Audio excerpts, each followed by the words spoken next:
everyone. My name is Bill Ward. I'll be doing a narrative speech on my trip to New York City.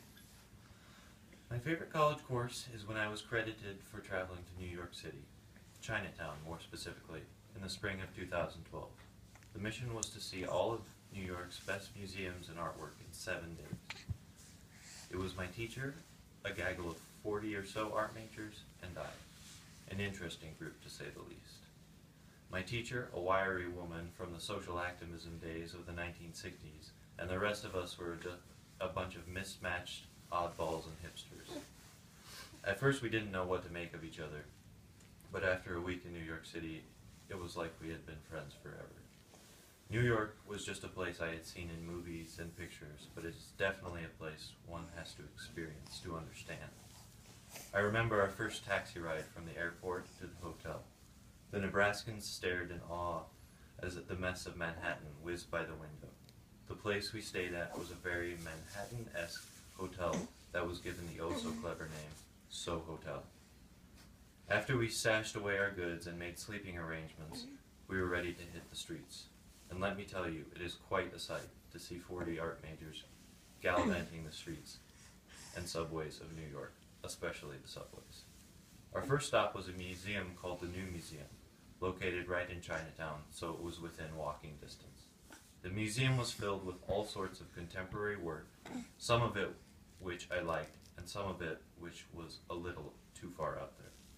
One artist had spent most of his time in prison collecting and trading other inmates for cigarette butts and fingernail clippings. It sounds repulsive, but given the context, it was quite interesting to see. There were other things happening, such as noise exhibitions and large-scale drawings. The museum was about 6 floors high, and I remember going out to the balcony and getting my first good look at the city. I remember thinking, what a fantastic mess. We spent almost the entire next day inside the Met, which is a gorgeous monstrosity filled with ancient artifacts all the way to modern and contemporary works. My favorite museum was one in which we had to take a train ride to the northern countryside called the Dia Beacon. The Beacon is a modern and contemporary museum. However, I have never been to one quite so amazing. I was able to see such great works as Richard Serra's sculptures and amazing murals by Sol LeWitt.